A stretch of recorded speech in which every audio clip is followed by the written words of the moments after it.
Je ne sais pas ce que tu es en train de faire, mais j'ai besoin que tu prennes quelques minutes, que tu te poses et que tu écoutes ce que j'ai à te dire dans cette vidéo. Aujourd'hui, je vais te parler d'un problème fondamental que nous avons dans la communauté noire, à savoir la conception que nous avons de l'argent. L'affaire George Floyd, qui est encore fraîche, nous rappelle malheureusement tous que le peuple noir, un peu partout là où il est dans le monde, est très souvent victime de discrimination, de racisme, et ceci bien évidemment au vu et au su de tous. Il y a quelques personnes qui sont hypocrites et disent qu'elles ne voient rien, mais les faits sont là, ils sont accablants. Le peuple noir, partout là où il se trouve, de l'Occident jusqu'au Maghreb, en passant par le monde arabe, jusqu'en Asie, est victime de racisme. Et on sait aussi aujourd'hui que ce type de manque de respect-là est perpétué, malheureusement, à cause de la pauvreté dans laquelle la communauté noire se trouve. On sait donc tous, finalement, aujourd'hui, quelle est la solution. On sait que pour que cette image du peuple noir change, il faut que l'on s'enrichisse. Il faut que l'on gagne plus d'argent. Il faut que l'on génère beaucoup plus d'argent. Et pourtant, quand il s'agit de faire le switch pour commencer à travailler pour que clairement la communauté gagne davantage d'argent, l'on est confronté à un certain nombre de blocages, notamment au sujet de la conception que beaucoup d'entre nous ont par rapport à l'argent. Je ne sais pas si tu as déjà fait cette expérience-là, mais je me rends compte au fil du temps que beaucoup de personnes ont une image très négative de l'argent. Et dans cette vidéo aujourd'hui, je me propose de détruire cette mentalité-là, d'aller en profondeur pour que ceux et celles qui n'ont pas encore compris pourquoi c'est important, qu'ils se posent et qu'ils écoutent, qu'ils apprennent et qu'ils réalisent qu'il est peut-être grand temps pour eux de commencer à réellement travailler activement à gagner beaucoup plus d'argent.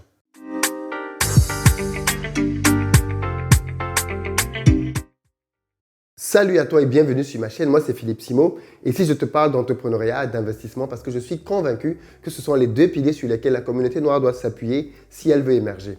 Donc si toi aussi tu veux faire partie de cette belle aventure, je t'invite à faire deux choses. La première, abonne-toi à cette chaîne et active les notifications et ainsi tu recevras toutes nos vidéos business comme celles-ci qui vont t'apporter du très bon contenu. Investir au pays est de très loin le premier canal dédié à la communauté noire parlant de business. Et puis la deuxième chose, va dans la barre de description, clique sur le lien pour recevoir gratuitement le quiz que j'ai créé intitulé Le Révélateur. Il va te permettre de savoir comment tu gères tes finances afin que tu saches si tu es ou pas une passoire. Et puis enfin, pour ceux d'entre vous qui veulent se former à créer des business performants, rendez-vous sur notre site investiraupayes.com. Vous y trouverez une série de formations prêtes à l'emploi qui vous donneront ce dont vous avez besoin pour passer à l'action et réussir dans vos affaires. À quoi sert l'argent? C'est une question a priori basique et que l'on ne devrait même plus avoir à se poser. Et pourtant, on constate quand même aujourd'hui que c'est une question qui mérite d'être posée à minima dans la communauté noire. Et il faudrait que l'on apporte des réponses, fussent-elles basiques, afin d'apporter un éclairage aux uns et aux autres. Parce que malheureusement, on a l'impression que les fondamentaux ont complètement été oubliés. Aujourd'hui, dans la communauté noire, quand tu penses à créer de la richesse, quand tu penses à t'enrichir grandement, pour beaucoup de gens, il y a un problème chez toi. Il y a beaucoup de personnes dans la communauté qui ne sont pas à l'aise avec l'idée de l'enrichissement. Il y a beaucoup de gens qui ne sont pas à l'aise avec le fait de vouloir gagner des milliards de dollars. Pour eux, dès que tu commences à avoir ce genre d'idée-là, tu deviens forcément quelqu'un de mauvais et de méchant. Parce qu'on est parvenu à associer dans nos cerveaux l'idée suivant laquelle l'argent égale le mal. Et de fait, on a oublié qu'en fait, non, c'est archi faux. L'argent n'est qu'un outil. L'argent n'est qu'un outil. Et dans cette vidéo, justement, je me propose de partager avec toi au minimum 3 raisons pour lesquelles tu devrais sérieusement penser à gagner beaucoup plus d'argent. Raison numéro 1, la santé. Je ne sais pas si tu es au courant de ça, mais tous ceux qui sont en Afrique savent malheureusement que beaucoup de personnes décèdent parce qu'ils n'avaient pas 5 euros, parfois même 2 euros, parfois même encore moins. De quoi je parle? Je parle du fait que dans beaucoup d'hôpitaux sur le continent africain, si tu n'as pas d'argent quand tu arrives à l'hôpital, on ne prend pas du tout soin de toi. Attention, pour les personnes qui sont en France notamment, qui est un pays qui a l'un des meilleurs systèmes sociaux au monde, ce que je dis là peut sembler être choquant. Mais la réalité est que, il faudrait bien le comprendre, à bien des endroits dans le monde, et même en Occident d'ailleurs, si tu n'as pas d'argent, tu crèves. Il faut bien le comprendre. Donc, ça veut dire quoi? Ça veut dire que moi, par exemple, j'ai grandi dans un pays dans lequel j'ai vu des gens mourir parce que leur famille n'avait pas 100 euros pour une intervention à l'hôpital. J'ai vu des gens mourir parce qu'ils n'avaient pas 200, 300 euros, parce qu'il n'y avait pas de quoi payer cette somme-là directement à l'hôpital pour qu'on puisse prendre en charge ces personnes-là. Est-ce que quand tu es face à ce genre de situation-là, et personnellement, je connais même dans ma famille des gens qui sont décédés de maladies parce que la famille n'avait pas assez d'argent pour les prendre en charge. Et moi, ça a toujours été quelque chose qui m'a profondément marqué. Et ça a été l'une des raisons pour lesquelles je me suis dit, plus jamais ça dans ma vie. Plus jamais être dans la position. Alors, ces événements se sont produits quand j'étais complètement gamin. Mais j'ai vu les parents, j'ai vu la famille souffrir, pleurer de voir quelqu'un partir parce qu'on n'a pas de quoi payer des traitements. Je ne sais pas si vous imaginez l'ébranlement que ça peut faire pour un homme, pour une femme, de voir son enfant mourir parce qu'il n'a pas d'argent. Je connais même des gens, pour que tu vois à quel point c'est crucial, qui sont allés se prostituer parce qu'elles voulaient un peu d'argent pour venir soigner un enfant. Et quand je vis donc ce genre de choses et j'entends des gens venir dire, philosopher après, en disant « oui mais l'argent c'est pas important, vous aimez trop l'argent, vous parlez trop d'argent », je me demande dans quelle planète ils vivent. Peut-être qu'ils viennent de Mars ou de Jupiter. J'ai une annonce pour vous les amis, ici sur Terre, sur cette planète sur laquelle vous êtes apparemment étrangers, on a besoin d'argent pour tout. On a besoin d'argent à la naissance. Et comme Tion Yang le disait, même quand tu meurs, on a besoin d'argent pour t'enterrer. Et vous êtes là à vouloir laisser penser que vouloir gagner de l'argent est une mauvaise chose. Vouloir avoir du patrimoine, c'est une mauvaise chose dans un univers, dans un environnement dans lequel tout est payant. Donc, premier élément, premier domaine, si tu as de la famille, alors clairement, il est de ta responsabilité de t'assurer que les gens qui sont sous ta responsabilité ne vont pas mourir malheureusement de mort évitable. Et clairement ça, si tu veux, je pense que ça devrait aussi être pour toi une raison suffisante pour que tu te battes pour gagner suffisamment d'argent. Moi, je veux dire, je vois tellement de personnes se battre au quotidien, non pas pour elles, mais pour leur famille. Parce qu'ils veulent mettre leur famille à l'abri du besoin. Et s'il y a quelque chose que tu dois retenir de cette vidéo, c'est que tu dois gagner davantage d'argent pour mettre ta famille à l'abri du besoin. C'est normal. Et vouloir mettre sa famille à l'abri du besoin, ce n'est pas une mauvaise chose. Aspirer à plus, ce n'est pas une mauvaise chose. La deuxième raison à laquelle je pense, c'est l'éducation. Moi, j'ai toujours été frappé de voir à quel point les Africains pouvaient être talentueux dans des contextes dans lesquels il n'y avait rien. Il faut juste regarder, par exemple, parce que quand on voit les footballeurs, par exemple, prenons le domaine du sport, parce que c'est un domaine qui est facilement visible, on voit des footballeurs, on voit des athlètes africains qui évoluent dans les plus grands clubs au monde. Il faut juste se souvenir comment est-ce qu'ils ont commencé, pour que vous voyez à quel point le parcours qu'ils ont eu est héroïque. Ces mecs-là ont commencé à jouer au football avec des bouts de papier. Ils ont commencé à jouer au football dans des terrains qui n'avaient rien d'un terrain conventionnel. Ils jouaient dans des conditions dans lesquelles même les plus grandes stars du football aujourd'hui ne pourraient pas faire deux jongles. Et pourtant, c'est là qu'ils ont commencé. Et c'est parti de là qu'ils sont arrivés jusque là où on peut les voir aujourd'hui. Malheureusement, tous ceux qui ont fait ce parcours-là vont vous dire qu'à un moment donné dans leur histoire, il y a eu beaucoup de chance. Le travail n'a pas suffi. Alors oui, bien sûr, la chance est un facteur dans la réussite. Je suis d'accord avec ça. Mais je pense que ceux qui viennent des milieux aussi lointains que les Africains ont souvent, peut-être un peu plus sur leur parcours, besoin de chance pour y arriver. Pourquoi? Parce que malheureusement, le système éducatif ne permet pas l'éclosion de talents naturels. Malheureusement, vous allez voir des gens qui sont brillants et malheureusement qui n'exploitent pas un dixième de leur potentiel. Et je vais aller un peu plus loin. Est-ce que vous avez aujourd'hui conscience de toutes les personnes qui sont mortes dans la communauté noire, faute de moyens, avec leur talent?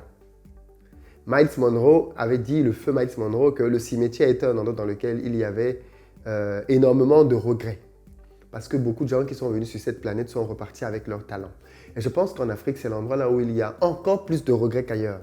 Parce qu'on ne s'en rend peut-être pas compte. Mais combien de Mozart sont morts en Afrique qu'on n'a jamais connus? Combien de Beethoven sont morts qu'on n'a jamais découverts? Combien de Michel-Ange sont partis et dont on n'a jamais vu aucun tableau? Combien de Shakespeare sont partis sans jamais écrire aucun livre? Parce qu'ils n'ont jamais été mis dans un système, dans un environnement dans lequel leur talent pouvait éclore. Avoir de l'argent et permettre donc à ses enfants de suivre des études, d'avoir un parcours qui va leur permettre de se découvrir et d'apporter le meilleur d'eux-mêmes au monde entier est l'un des plus beaux cadeaux qu'un parent puisse faire à son enfant. Et peut-être que tu n'as jamais perçu ça comme ça, mais le rôle d'un parent aussi, c'est de créer les conditions pour que son enfant exprime le mieux possible ses talents et laisse ici, dans ce monde, le maximum de choses possibles avec lesquelles il est venu. Et quand on commence à percevoir ça comme ça, on se rend compte qu'on a besoin d'argent. Et peut-être que vous ne voyez pas de quoi je parle, mais moi je connais des gens tellement talentueux qui ont juste été freinés dans leur vie par manque de moyens. On a peut-être eu des camarades de classe qui étaient brillantissimes et dont on savait que lui, en fait, il a le niveau pour aller à la NASA. Mais ce gars, il est mort à la faculté des lettres au pays parce que ses parents n'avaient pas les moyens pour l'envoyer faire des études là où il devait réellement aller. Et ce type de cas-là, on en a tellement dans notre communauté. Des personnes bourrées de talent, mais finalement dont on se rend compte qu'ils ne sont pas du tout en train d'exploiter leur potentiel. Parlons même des entreprises. Combien d'entrepreneurs dans la communauté vont mourir avec leurs idées de projet parce qu'ils n'avaient pas les moyens de les financer? Combien? Prenons par exemple Nofi, que beaucoup d'entre nous aujourd'hui aiment, Noir et Fier, le média. Mais Christian Zelat est passé sur cette chaîne et il a expliqué que, par exemple, n'eût été un don de Samuel Eto'o de 50 000 €, il ne serait peut-être pas là aujourd'hui. Il a eu besoin que quelqu'un qui avait des moyens croit en lui suffisamment, en ses idées, pour miser sur lui, pour que lui, derrière, il puisse déployer ce qu'il fallait au niveau de sa structure pour qu'elle prenne son envol. Ça a été fait grâce à de l'argent. Et parfois, je ne comprends pas. Je ne comprends pas comment est-ce que des gens dans la communauté peuvent encore être en 2020, au moment où cette vidéo paraît, à critiquer, négliger, banaliser l'importance de l'argent. Je ne comprends pas. Il faut que quelqu'un m'explique, très honnêtement. Et je veux juste, avant de terminer cette vidéo, te donner le troisième point qui, pour moi, est encore un secteur dans lequel nous avons besoin d'argent. L'alimentation. L'alimentation, qu'est-ce que tu manges? On sait tous que le premier médicament, c'est l'alimentation. Or, on sait qu'on est dans un système dans lequel les meilleurs produits coûtent cher. Ceux qui coûtent les moins chers sont généralement les produits de moins bonne qualité. Et qu'est-ce qui se passe? C'est que les personnes donc, qui n'ont pas assez d'argent prennent une alimentation qui n'est pas de bonne qualité et au fil des années, accumulent des maladies. Et aujourd'hui, on est encore là avec des gens qui viennent philosopher et nous faire comprendre que vouloir nous enrichir, ce n'est pas bien. Vouloir le capitalisme, ce n'est pas bien. Mais les amis, vous vivez dans quel monde? Il faut juste que vous me disiez comment est-ce que vous pensez qu'à votre niveau, à votre échelle individuelle, vous pouvez combattre le capitalisme. Il faut juste que vous me disiez comment est-ce que depuis votre chambre, depuis votre canapé, vous pouvez combattre et détruire ce système-là. Même les Chinois sont venus au capitalisme, alors qu'à la base, ils sont communistes. À un moment donné, si tu veux vaincre un système, tu dois d'abord comprendre ce système-là et de l'intérieur le changer. Si vous voulez que l'on change le capitalisme, eh bien, enrichissons-nous d'abord et ensuite établissons le système que nous pensons être le bon. Mais on ne peut pas être broke, sans argent, en train de faire des commentaires sur Internet et penser que c'est avec ça qu'on va mener une révolution. Ça ne s'est jamais fait comme ça. Qui a mené une révolution comme ça et ça a marché? Qui? Ceux qui dirigent le monde aujourd'hui le dirigent grâce à un système. Un système qu'il faut comprendre, qu'il faut apprivoiser, qu'il faut dompter et qu'il faut savoir reproduire.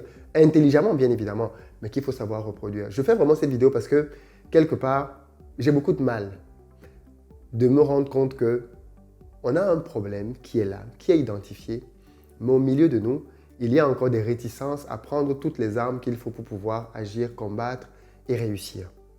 L'argent n'est qu'un outil. Je terminerai avec cela. On ne peut pas clairement reprocher à l'argent le fait d'être à l'origine du mal. Non. C'est celui qui détient l'argent qui en fait quelque chose de bien ou de moins bien. Et ça, il faut bien le comprendre. L'argent, en réalité, est un excellent révélateur de qui tu es. Parmi les personnes les plus généreuses que je connais, il y a des personnes très riches. Et parmi les personnes les plus radines, les plus chiches que je connaisse, il y a des personnes très pauvres. Beaucoup de gens ont pensé que la générosité était liée à l'argent. Non, c'est faux. Il y a des gens très pauvres qui sont très généreux. Et il y a des gens très riches qui sont radins. l'argent est un révélateur de qui tu es réellement. Si tu es quelqu'un de généreux, alors l'argent que tu vas gagner sera juste un moyen pour toi d'avoir plus d'impact, de toucher davantage de personnes. Et on le voit au travers des multimilliardaires qu'on a dans le monde. On voit ceux qui ont à cœur d'aider, de permettre que leur argent contribue à un certain nombre de choses. Et puis on voit les autres qui sont radins. On voit les autres qui ne partagent pas du tout leur argent, qui s'enrichissent et accumulent de l'argent pour eux tout seuls. On les voit. Et bien pareil, au même niveau. Ma grand-mère aimait bien dire que tu n'as pas besoin qu'un enfant soit très grand pour savoir s'il sera généreux ou pas. Tu n'as qu'à voir comment est-ce qu'il se comporte depuis petit. Il y a des traces qui démontrent que voilà quelqu'un qui va être généreux, voilà quelqu'un qui ne le sera pas. Et donc, arrêtons donc d'accuser l'argent, parce que l'argent n'est pas le problème, les amis. Et le pire dans ça, c'est l'hypocrisie dans laquelle certains d'entre nous sont. L'hypocrisie de critiquer l'argent, mais secrètement de le vouloir. Il y a des gens comme ça qui sont constamment en train de critiquer les riches. Mais secrètement, au fond d'eux, ils veulent avoir l'argent de ces riches-là. Et c'est l'hypocrisie dans laquelle beaucoup de personnes sont dans la communauté. Ils critiquent, mais avec le peu d'argent qu'ils ont, ils vont s'acheter des beaux articles. Pourquoi tu fais ça? Pourquoi tu fais ça? Si tu es vraiment tant que ça contre l'argent, contre la réussite, contre l'enrichissement, mais pourquoi est-ce que quelque part tu négocies des augmentations de salaire? Pourquoi tu veux qu'on t'augmente au travail? Pourquoi est-ce que tu veux gagner plus d'argent? Pourquoi? Il faut avoir l'honnêteté de reconnaître qu'il y a une schizophrénie par rapport à l'argent dans la communauté. Et tant qu'on n'est pas au clair avec le fait que l'on veut gagner de l'argent avec les bonnes motivations pour accomplir les bonnes choses, eh bien, il y a un problème. Le problème aujourd'hui, ce n'est pas l'argent en fait. Le problème dans le monde aujourd'hui, c'est entre les mains de qui est l'argent. Et ça, il faut que tu le comprennes. Le problème, ce n'est pas l'argent. Le problème, c'est entre les mains de qui est l'argent. Et ce que nous, on veut faire justement, c'est faire un transfert. Faire que l'argent vienne entre les mains des bonnes personnes. Des personnes qui, quand elles l'auront, auront un bon impact, investiront là où il faut investir, développeront la communauté comme il faut, redistribueront l'argent comme il se doit. Voilà le type de projet vers lequel nous sommes en train d'aller. Travailler pour que l'argent vienne entre les mains des bonnes personnes. Et quand tu as compris ça, quand tu as compris qu'en fait, c'est un combat idéologique et que l'argent n'est qu'un moyen pour pouvoir atteindre nos objectifs, eh bien, tu te lances dans le combat et tu commences à faillir. Parce que tu sais que tu n'es pas là pour de l'argent. En fait, tu es là pour accomplir des choses et l'argent, c'est juste un canal par lequel tu y vas. Arrêtons d'avoir une mauvaise opinion de l'argent. Arrêtons de stigmatiser ceux qui veulent s'enrichir. Comprenons leur motivation. On peut ne pas être d'accord avec des motivations. Oui, bien sûr. Mais juste ne pas être d'accord avec le fait que quelqu'un veuille être riche, ça, c'est ne pas avoir compris du tout grand-chose. L'argent est utile, il est nécessaire, il est même indispensable pour quiconque veut aller loin, dans, bien évidemment, le cadre du développement de notre communauté. Les idées, c'est très bien, mais on a besoin d'argent pour les mettre en œuvre. Et clairement, moi, je veux faire partie de ceux qui vont être des solutions. Et je tenais vraiment à faire ce rappel parce que je me rends compte vraiment que plus le temps passe et moins les choses vont bien dans ce sens-là. Donc maintenant, j'espère que tu as bien compris, que tu es bien conscient maintenant de l'intérêt pour toi de travailler aussi à avoir davantage d'argent et que tu feras ce qu'il y a de mieux à faire à ton niveau pour y parvenir. Pour ceux qui ne l'ont pas encore compris, on a lancé un challenge sur Investir au pays, un challenge très important qui est de multiplier ses revenus d'ici la fin d'année. Et je compte vraiment sur vous pour relever ce challenge-là. Comment est-ce que tu vas le faire? Je ne sais pas. Dans cette vidéo, je donne tellement d'idées pour pouvoir atteindre un tel challenge et je compte vraiment sur toi pour te lancer et y parvenir. Mais il faut que tu gagnes beaucoup plus. Il faut que tu gagnes beaucoup plus. Et tu verras comment est-ce que plus tu gagneras d'argent et plus ton rapport à l'argent va changer. Et du moins, j'espère pour toi que l'argent ne révélera pas que tu étais quelqu'un de méchant, de dictateur, de manipulateur. Parce que malheureusement, parfois, c'est ça. Les gens qui ont de l'argent qui commencent à écraser les autres. Vous avez déjà vu ça? Les gens qui commencent à écraser les autres, à frapper même les autres parce qu'ils ont un peu d'argent. On en connaît des gens qui ont fait ça quand ils ont eu l'argent. Mais ils étaient déjà comme ça avant, les amis. L'argent ne les a pas changés. Ils étaient comme ça. L'argent est juste venu révéler au grand jour qui ils sont. En fait, il faut considérer que l'argent, c'est un miroir. L'argent, c'est un miroir qui te montre qui tu es réellement à l'intérieur de toi. Et tant que tu ne l'as pas, on ne le sait pas. Aussi simple que ça. Donc voilà un peu ce que je voulais partager avec vous par rapport à ce sujet-là. Je pense que c'est important de partager la vidéo dans la communauté parce que malheureusement, beaucoup de gens sont encore énormément bloqués dans leur vie, dans leur tête, à cause de fausses conceptions au sujet de l'argent. Et je pensais qu'il était nécessaire d'apporter ces clarifications en parlant de choses simples, basiques. Ta famille, la santé, l'alimentation, l'éducation, les business, l'environnement, on en a besoin. Et il faut qu'on aille le chercher chez ceux qui l'ont pour pouvoir développer davantage de choses dans la communauté. Merci beaucoup d'avoir écouté la vidéo. Dites-moi en commentaire si vous relevez le challenge. Dites-moi en commentaire si vous êtes d'accord avec le fait que nous devons aller chercher de l'argent. Si vous n'êtes pas d'accord, vous êtes le bienvenu aussi dans le commentaire. Dites-moi ce que vous pensez qu'il faut faire. Ceux qui sont prêts à passer à l'action et qui ne savent pas forcément quoi faire, allez sur le site investiraupays.com et vous allez y voir vraiment une panoplie de formations, investiraupays.com, qui vont vous donner des idées de business que vous pouvez lancer très rapidement pour commencer à vous générer une deuxième, une troisième, une quatrième source de revenus, ainsi de suite, ainsi de suite. Petit à petit, vous allez construire votre liberté financière et clairement, vous allez voir ce que ça va changer pour vous, pour votre famille, mais aussi pour la communauté. À très bientôt.